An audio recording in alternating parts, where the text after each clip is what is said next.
you, Emma. Can I ask a question?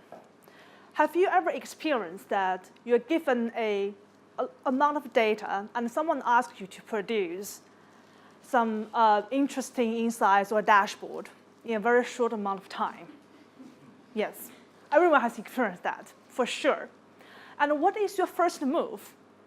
If you, like me, who are very excited, who want to look at data deeply and try to find out what are the key interesting analysis that we can do, please raise your hand. Don't be shy. We've all been that before. How about you start to ask yourself, who was my user? Who will use my dashboard? And do I need to have a conversation with them? Have you had this thought before? Probably some of you are as well. If you're very experienced in data visualization, you probably already go ahead of the curve and start to think about what are the cool sort of interactions or parameters you can use in your dashboard. They're all relevant to create a data-driven storytelling dashboard. So the user and the data define the scope and the content that you are going to put in your dashboard. And also the technical capability can help you to deliver your story in a very sort of sexy and very compelling way. But today, I want to focus on the user. You may argue that, yes, I know of that. I know I need to talk to my user. I know I need to get all sort of the insights ahead of time, or even before I started. No doubt. But do you know how? Have you tried it before? Have you tried to sort of understand what they need? Is that experience successive? Or maybe you're still trying to navigate your way or craft your question when you start to talk to them. Maybe it's not effective. So that's really what I want to address today, because that's what I learned in a sort of hard way when I started. So when I started as a data analyst at EY, so my clients sometimes give me a set of data. In this case, I will give a very small case study to demonstrate how I break that down into transform from a very generic dashboard to the dashboard that they think very useful for them, which I'd like to share with all of you today. So they give me sort of a very transactional-based SAP data through their system. They ask me, could you use this data to demonstrate our financial position in different regions, different business units? So this is what I did.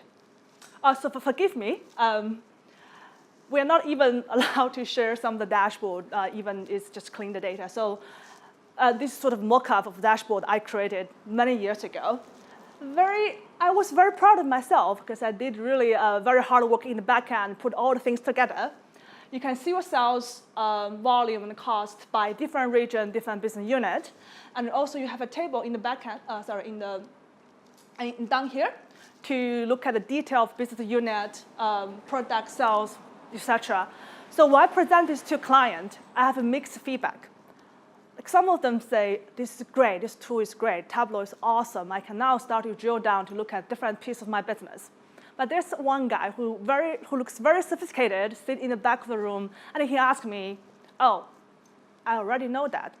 I already know that, okay, this product is, we're selling this product more, and this is more profitable to our business.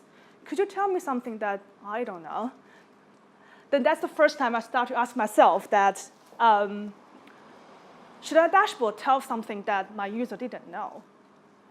Then how should I able to identify this? Then go back to my marketing studies back to the college. I came across a term as SPIN, so which is, next one. Situation, problem, implication, and need, which is being widely used by salesperson who will try to identify their customer's need. So the situation is where you try to identify your user. I think probably everyone is on board of that. Their profile, their preference, the color code, or the number of comparative graphs. The problem is you're trying to get their answer or try to let them to tell you what their problems are. In my case, is they try to do a strategic review on their site. And the implication of that, which is implication means what's the consequence of the analysis they're going to generate from your dashboard. what's the value that your dashboard or your analysis can add on to their business. So they try to restructuring the manufacturing side and production as an example. Therefore, their need from an analysis using dashboard for the analysis point of view is try to identify the drivers of business and the low-performing sites. If they have such information, they're able to make a decision of if they want to maintain this site or location, or they can do some turnaround or management improvement around that.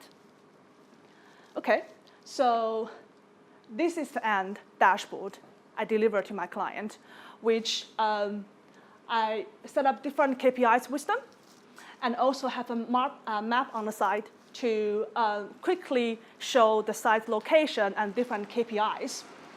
At the bottom, I create some sales bridge by region and product, which is very intuitive way to present the drivers of in your business. In this case, client interested in the product. That's why I put that here. So you can see what drives their year-over-year sales.